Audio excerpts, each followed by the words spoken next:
ബ്രഹ്മവൈവർത്ത പുരാണത്തിലെ ബ്രഹ്മഖണ്ഡത്തിലെ ആദ്യ ശ്ലോകങ്ങളിലേക്ക് നമുക്ക് കടക്കാം. ഗണേശ്വരം ച ചന്ദ്രാഭം വിഘ്നരാജം വിനായകം ബ്രഹ്മവിഷ്ണു ശിവൈരാരാധ്യം വന്ദേ തം പാർവതീസുതം.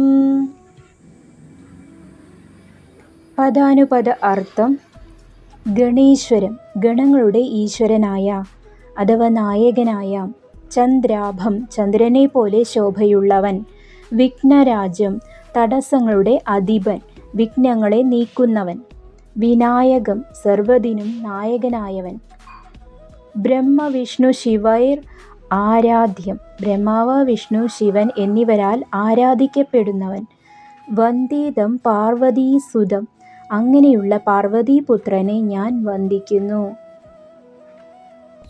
വിശദീകരണം: ഈ ശ്ലോകം ബ്രഹ്മവൈവർത്ത പുരാണത്തിൻ്റെ മംഗളാചരണമാണ്. ഏതൊരു ശുഭകർമ്മവും വിഘ്നങ്ങൾ കൂടാതെ പൂർത്തിയാക്കാൻ ഗണപതിയെ സ്തുതിക്കുന്നതാണ് ഭാരതീയ പാരമ്പര്യം. 1. ഗണപതിയുടെ മഹിമ.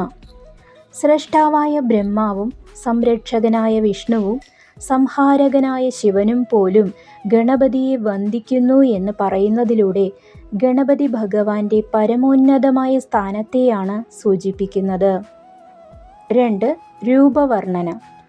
ചന്ദ്രനെ പോലെ ശാന്തവും പ്രകാശമാനവുമായ തേജസ്സുള്ളവനാണ് അദ്ദേഹം.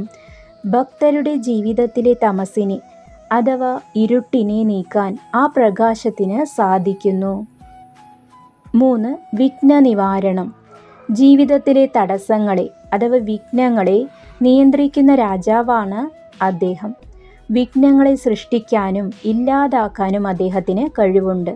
അതിനാൽ ഏതൊരു പുരാണ പാരായണത്തിനും മുൻപ് ഗണപതി പ്രീതി അനിവാര്യമാണ്. 4. ഭക്തിയുടെ സത്ത.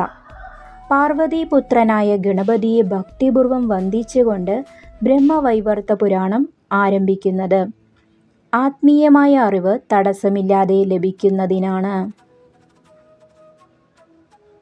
ശ്രീമദ് നാരായണൻ്റെയും ശ്രീകൃഷ്ണൻ്റെയും ലീലകൾക്ക് പ്രാധാന്യം നൽകുന്ന ഈ പുരാണം പ്രപഞ്ച സൃഷ്ടിയെയും പ്രകൃതിയെയും കുറിച്ച് വിശദമായി പ്രതിപാദിക്കുന്നു.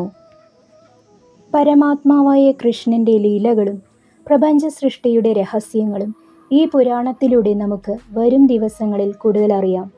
ഇന്നത്തെ ഈ ഭാഗം നിങ്ങൾക്ക് ഇഷ്ടമായെങ്കിൽ ഇത് മറ്റുള്ളവരിലേക്കും പങ്കുവയ്ക്കുക. അടുത്ത ശ്ലോകങ്ങളുമായി നമുക്ക് വീണ്ടും കാണാം. നന്ദി, നമസ്കാരം.